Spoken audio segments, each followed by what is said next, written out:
Nah, yang pertama kita akan membahas mengenai perangkat e-health. Aplikasi e-health yang digunakan untuk program kesehatan diharapkan mampu mengakomodir kebutuhan dunia kesehatan, di mana aplikasi e-health ini harus memiliki kriteria seperti yang pertama yaitu situs e-health yang baik harus memiliki tingkat sekuritas tinggi, karena data yang diolah dan ditransmisikan adalah data yang bersifat rahasia. Yang kedua, situs e-health harus diatur bisa menjaga kerahasiaan atau privasi untuk setiap user karena data yang disimpan tidak boleh dipublikasikan. Kemudian yang ketiga, situs e-health diberisikan informasi yang valid, lengkap, dan dapat dipertanggungjawabkan. Dan yang keempat, situs e-health harus bisa membangun interactivity untuk bertukar informasi antar user e-health dengan kejelasan informasi. Dan yang terakhir adalah situs e-health harus bisa diakses dengan baik dan cepat, navigasi yang baik, dan fitur searching yang mudah dipahami. Penerapan e-health di Indonesia. Nah, peluang terbesar untuk menerapkan e-health di Indonesia adalah dengan teknologi m-health dan telemedicine. Layanan dasar untuk telepon seluler harus dapat digunakan untuk voice dan SMS. Tambahannya adalah akses data. Dengan dua layanan tersebut, informasi layanan kesehatan dapat didistribusikan. Nah, hal ini dapat diwujudkan dengan kerjasama minimal dalam pemerintahan, yaitu antara Departemen Kesehatan dan Departemen Pendidikan sebagai penyedia sumber informasi kesehatan, termasuk pemegang data rekam medis pasien dan Departemen Komunikasi dan Informatika yang mengkoordinir infrastruktur telekomunikasi dan teknologi informasi yang akan digunakan. Kemudian kita masuk pada implementasi e-health.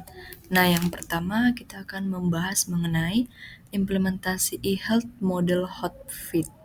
HotFit merupakan salah satu teknik yang biasa dipakai untuk mengevaluasi implementasi sistem yang ada di suatu institusi. Nah, metode ini memiliki 4 aspek yaitu yang pertama adalah aspek manusia, yang kemudian terdiri dari 2 komponen, yaitu adalah pengguna sistem dan kepuasan pengguna. Kemudian, aspek yang kedua itu adalah aspek organisasi. Bagian-bagian yang tergolong dalam aspek organisasi ini adalah struktur dan lingkungan.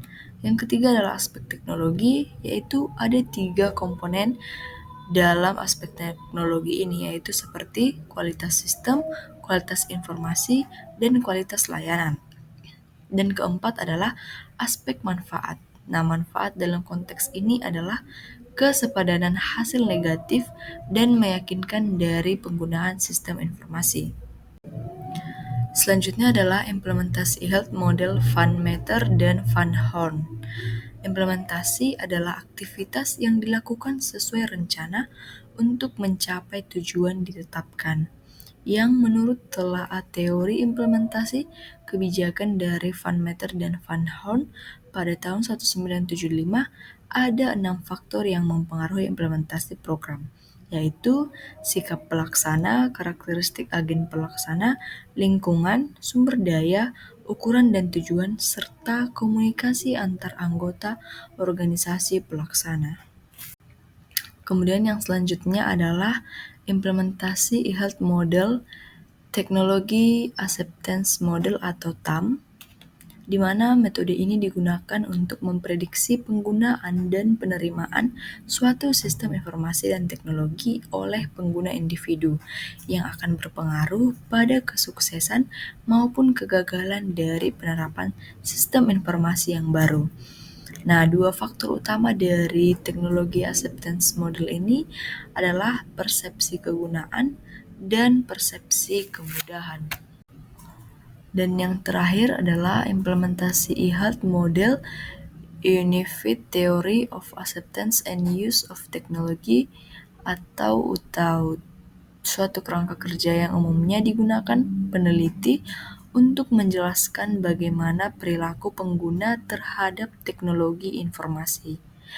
Nah, 4 konstruk utama yang dianggap mempunyai peran penting dalam pengaruh-pengaruh langsung terhadap penerimaan pemakai dan perilaku pemakaian. Keempat konstruk ini diantaranya adalah ekspektasi kinerja, ekspektasi usaha, pengaruh sosial, dan kondisi-kondisi pemfasilitasi.